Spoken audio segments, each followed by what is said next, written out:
ಸತತ ಪ್ರಯತ್ನದ ನಂತರ ಬಿ ಜೆ ಪಿಯವರು ಎಷ್ಟೇ ಪ್ರಾಬ್ಲಮ್ ಕೊಟ್ಟರು, ಎಷ್ಟೇ ಕಾಟ ಕೊಟ್ಟರು ಅವರು ಪಕ್ಷ ನಿಷ್ಠೆಯಿಂದ ಇದ್ದಿದ್ದಕ್ಕೆ ಇವತ್ತು ಡಿ ಕೆ ಶಿವಕುಮಾರ್ ಸಾಹೇಬರು ಮುಖ್ಯಮಂತ್ರಿ ಆಗಿದ್ದಾರೆ. ಇದು ನಮ್ಮೆಲ್ಲರಿಗೂ ಹೆಚ್ಚಿನ ಸಂತೋಷವನ್ನುಂಟು ಮಾಡಿದೆ ಹಾಗೂ ರಾಜ್ಯದ ಜನತೆಗೆ ಅತಿ ಹೆಚ್ಚು ಸಂತೋಷವನ್ನುಂಟು ಮಾಡಿದೆ. ಸರ್, ನಮ್ಮ ಸಾಹೇಬ್ರಿಗೆ, ನಮ್ಮ ನೆಲಮಂಗಲ ಕ್ಷೇತ್ರದ MLA ಸಾಹೇಬ್ರಿಗೆ ಡಿ ಕೆ ಶಿವಕುಮಾರ್ ಸಾಹೇಬ್ರು ಅನ್ನೋದು ಒಂದು ಆನೆ ಬಲ ಇದ್ದಂಗೆ. ಇವತ್ತು ಆನೆ ಬಲನ ಹೆಚ್ಚು ಮಾಡಿದಂತಾಗಿದೆ, ನಮ್ಮ ಸಾಹೇಬರು ಬಲನ ಅತಿ ಹೆಚ್ಚು ಮಾಡಿದಂತಾಗಿದೆ. ಇದೇ ಒಂದು ಖುಷಿಗೆ ಇಡೀ ದೇಶದಲ್ಲೇ ಪ್ರಪ್ರಥಮ ಬಾರಿಗೆ ಇಡೀ ಕಾನ್ಸ್ಟಿಟ್ಯೂನ್ಸಿ ಅಂದರೆ ತಾಲೂಕು ಪೂರ್ತಿ ಸಿಹಿನ ಹಂಚಕ್ಕೆ ನಮ್ಮ MLA ಸಾಹೇಬರು ಒಂದು ಇದನ್ನು ಆಸಕ್ತಿ ತೋರಿದ್ದಾರೆ.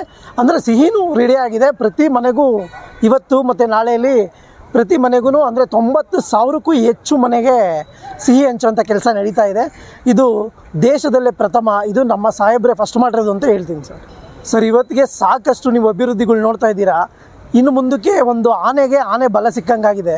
ಅಂದರೆ ಇನ್ನು ಮುಂದಕ್ಕೆ ನಾವು 1 to 2 ಪ್ರಗತಿ ಹೊಂದುತ್ತೆ ನೆಲಮಂಗಲ ಅಂತ ಹೇಳ್ಬಿಟ್ಟು ನಾವು ಕನಸು ಕಾಣ್ಬೋದು ಸರ್. ಪ್ರತಿ ಒಂದು ಹೋಬಳಿಲೂ ಅತಿ ಹೆಚ್ಚು ಜನಸಂಖ್ಯೆ, ಅದರಲ್ಲಿ ನಮ್ಮ ನೆಲಮಂಗಲ ತಾಲೂಕು ತ್ಯಾಮಗೌಡ ಹೋಬಳಿಲಂತೂ ಅತಿ ಹೆಚ್ಚು ಜನಸಂಖ್ಯೆಯಲ್ಲಿ ಒಂದು ಜನಗಳು ಕುಡಿತು ಸರ್. ಇದು ನಮಗೆ ಅತಿ ಹೆಚ್ಚು ಸಂತೋಷ ವ್ಯಕ್ತಪಡಿಸಿದೆ. ನಮ್ಮ MLA ಸಾಹೇಬರು ಪ್ರತಿ ಕಡೆ ಸ್ಕ್ರೀನಿಂಗ್ ವ್ಯವಸ್ಥೆ ಮಾಡಿದ್ದಾರೆ. ಅಷ್ಟು ಜನಕ್ಕೂ ಒಂದು ಊಟದ ವ್ಯವಸ್ಥೆ ರೆಡಿ ಮಾಡಿದ್ದಾರೆ.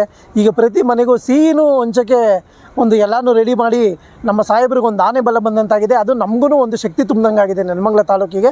ಇದಕ್ಕೆ ಈಗೇನು ಅಭಿವೃದ್ಧಿ ಕಾರ್ಯ ಆಗಿದೆ, ಇದಕ್ಕಿಂತ 1 to 2 ಅಭಿವೃದ್ಧಿ ಕಾರ್ಯ ಆಗುತ್ತೆ ಅಂತ ನಾವು ತಿಳ್ಕೊಬೋದು ಸರ್.